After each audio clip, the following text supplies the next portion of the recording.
May 1945. A Bavarian village outside Munich. Rain beats down on a muddy courtyard where a group of exhausted American soldiers stand shivering under the gray sky. They seek shelter inside a pristine stone manor, the largest estate in the valley. A man in a tailored civilian suit stands at the grand oak entrance, his arms crossed. He refuses to step aside. He bars the doorway, declaring that ordinary soldiers are too filthy to set foot on his ancestral floors. The cold wind howls through the valley as the soldiers wait in the mud. The local aristocrat believes his status protects him from the dirty realities of the war he supported. He expects the conquerors to respect his old rules. He does not know that an American general is already on his way. General George S. Patton will soon teach this man a lesson in mud, misery, and equality that he will never forget. This is the story of what happened when an arrogant local leader tried to force victorious American soldiers into the freezing mud, only to face a devastating lesson from Third Army's fierce commander. Before we continue, make sure you subscribe to our channel. We tell the World War II stories that show what happened when old hierarchies met new realities. Private, First Class Donald Miller was 21 years old. He came from the coal valleys of Scranton, Pennsylvania. He belonged to the 318th Infantry Regiment of the 80th Infantry Division. Before the draft took him, he spent 10 hours a day sorting slate from coal in dark breaker rooms. He left behind a widowed mother and 3 younger sisters who depended on his meager military checks. Miller had carried a heavy Browning automatic rifle through the freezing snows of the Ardennes, where a piece of shrapnel tore through his left calf. He still walked with a faint, tight limp whenever the weather turned damp.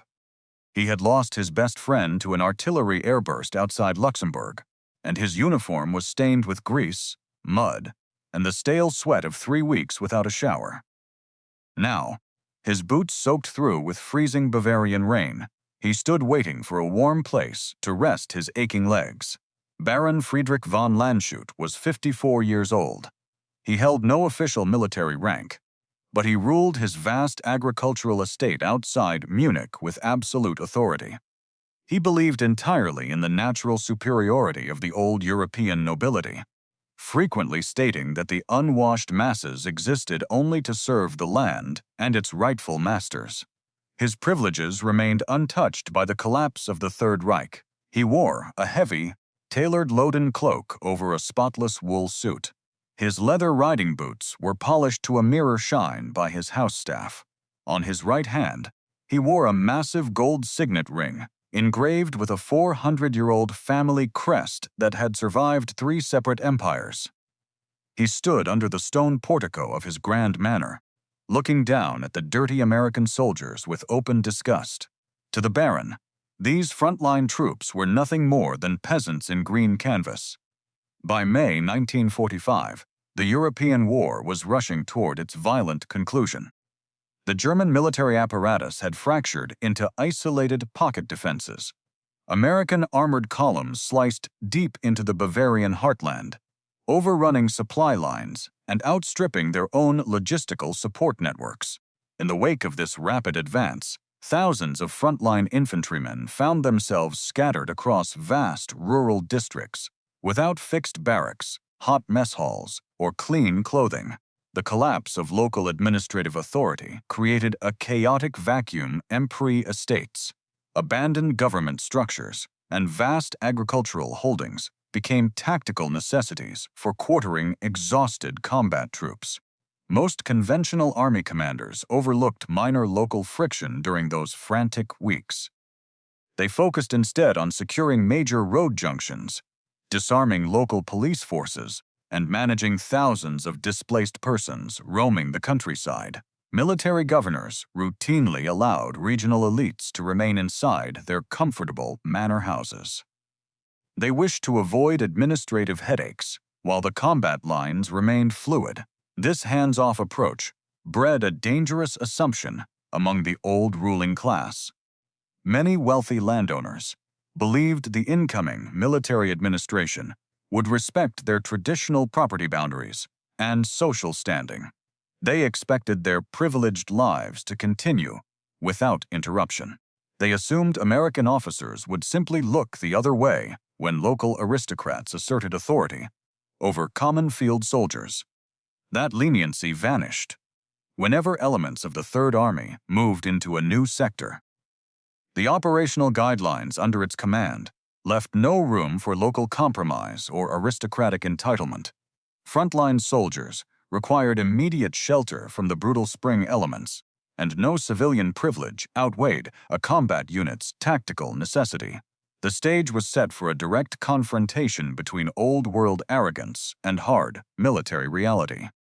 The cold Bavarian rain continued to saturate the muddy courtyard as the standoff at the grand stone portico intensified.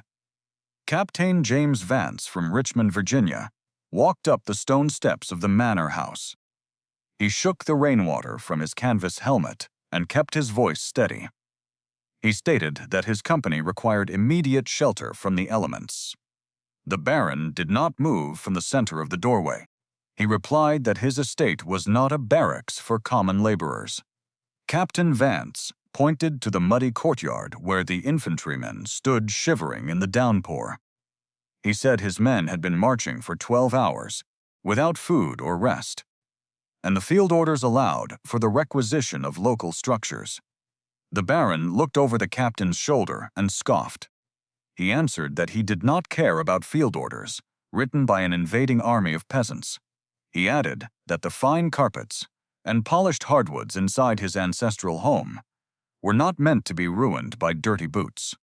Captain Vance stepped closer, his boots splashing water onto the stone portico. He stated that the war was over for the regional elite, and military regulations required local citizens to provide basic assistance to the occupying forces. The Baron sneered and adjusted his heavy wool cloak. He said he would never permit men from the lower classes to sleep under the same roof as his family crest. He told the captain that the fields and stables were perfectly suited for cattle and common soldiers alike. He demanded that the Americans pitch their canvas tents out in the mud, where they belonged. Captain Vance took a deep breath and looked down at his clipboard.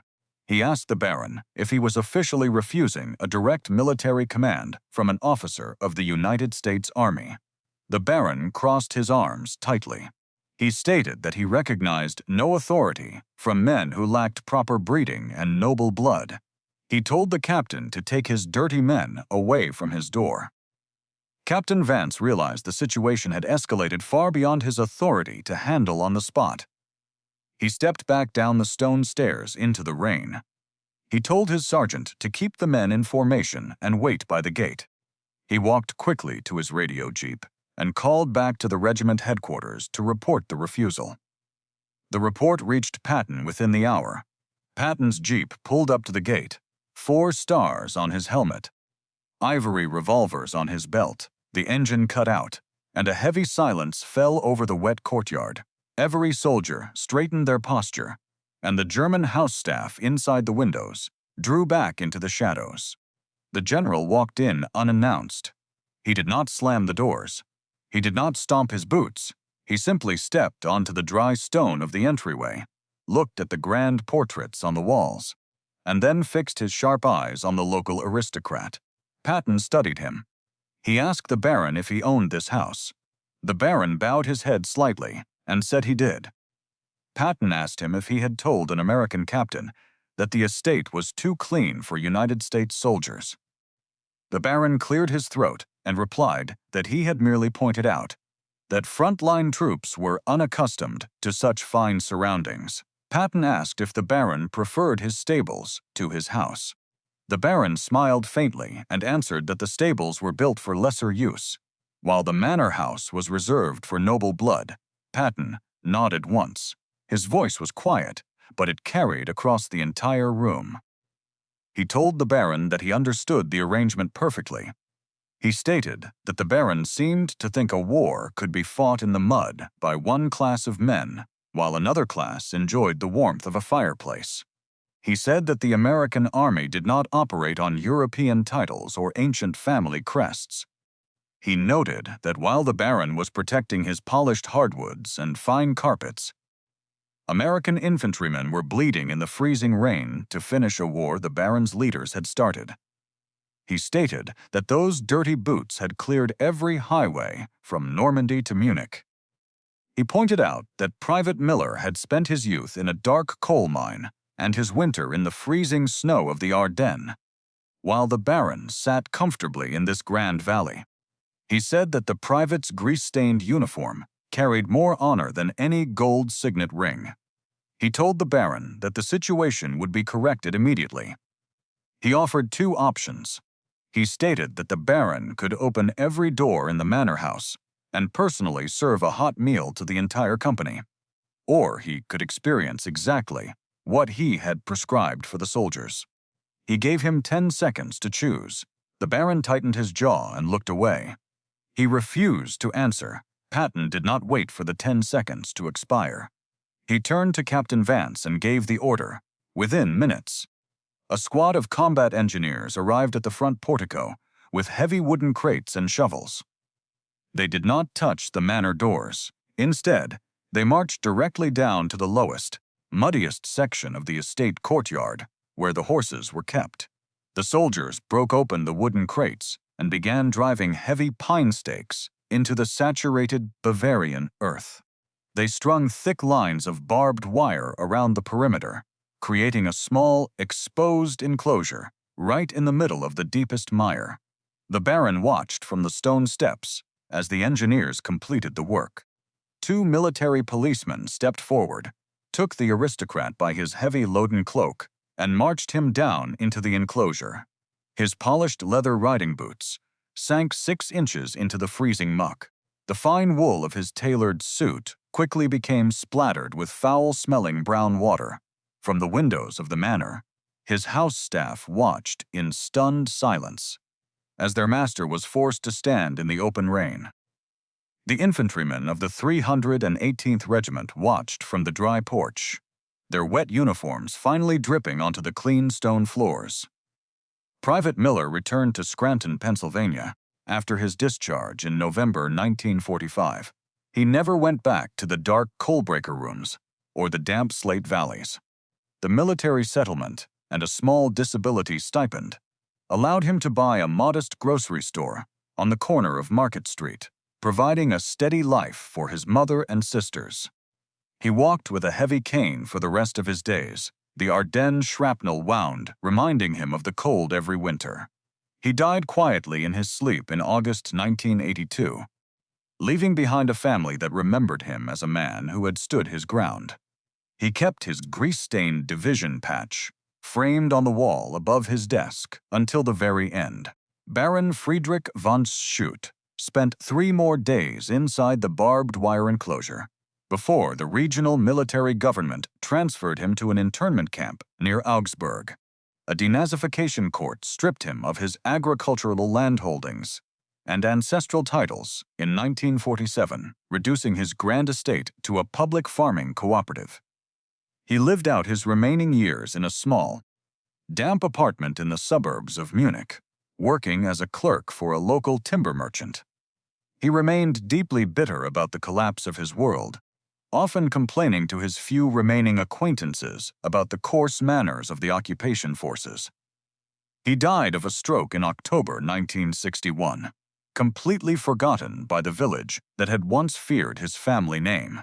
General Patton never included the courtyard incident in his official daily reports to Army headquarters, viewing it as a routine administrative correction rather than a tactical matter.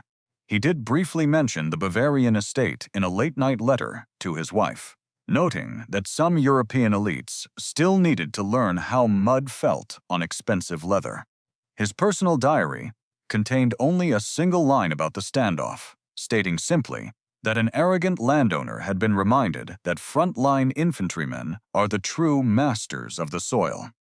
Some historians have argued that the punishment imposed on the local landowner was an unnecessary display of victor's justice during a chaotic occupation period, claiming it served no direct tactical purpose. They suggest that such public humiliations alienated influential regional figures, whose cooperation was vital for rebuilding local administrative structures. Others have argued the opposite, defending the action as a necessary and brilliant assertion of democratic equality that shattered the dangerous illusions of old world class superiority. They maintain that the general's decisive response sent a powerful signal that the incoming military administration would not tolerate the exploitation of frontline soldiers. What is certain is that the physical reminder of the muddy enclosure established absolute compliance throughout the entire rural sector. If you had been in Patton's position, would you have done the same, or would you have quietly reassigned the company to a different sector to avoid local political conflict? Let us know in the comments. And if you want more stories about what happened when old hierarchies met new realities, make sure to subscribe.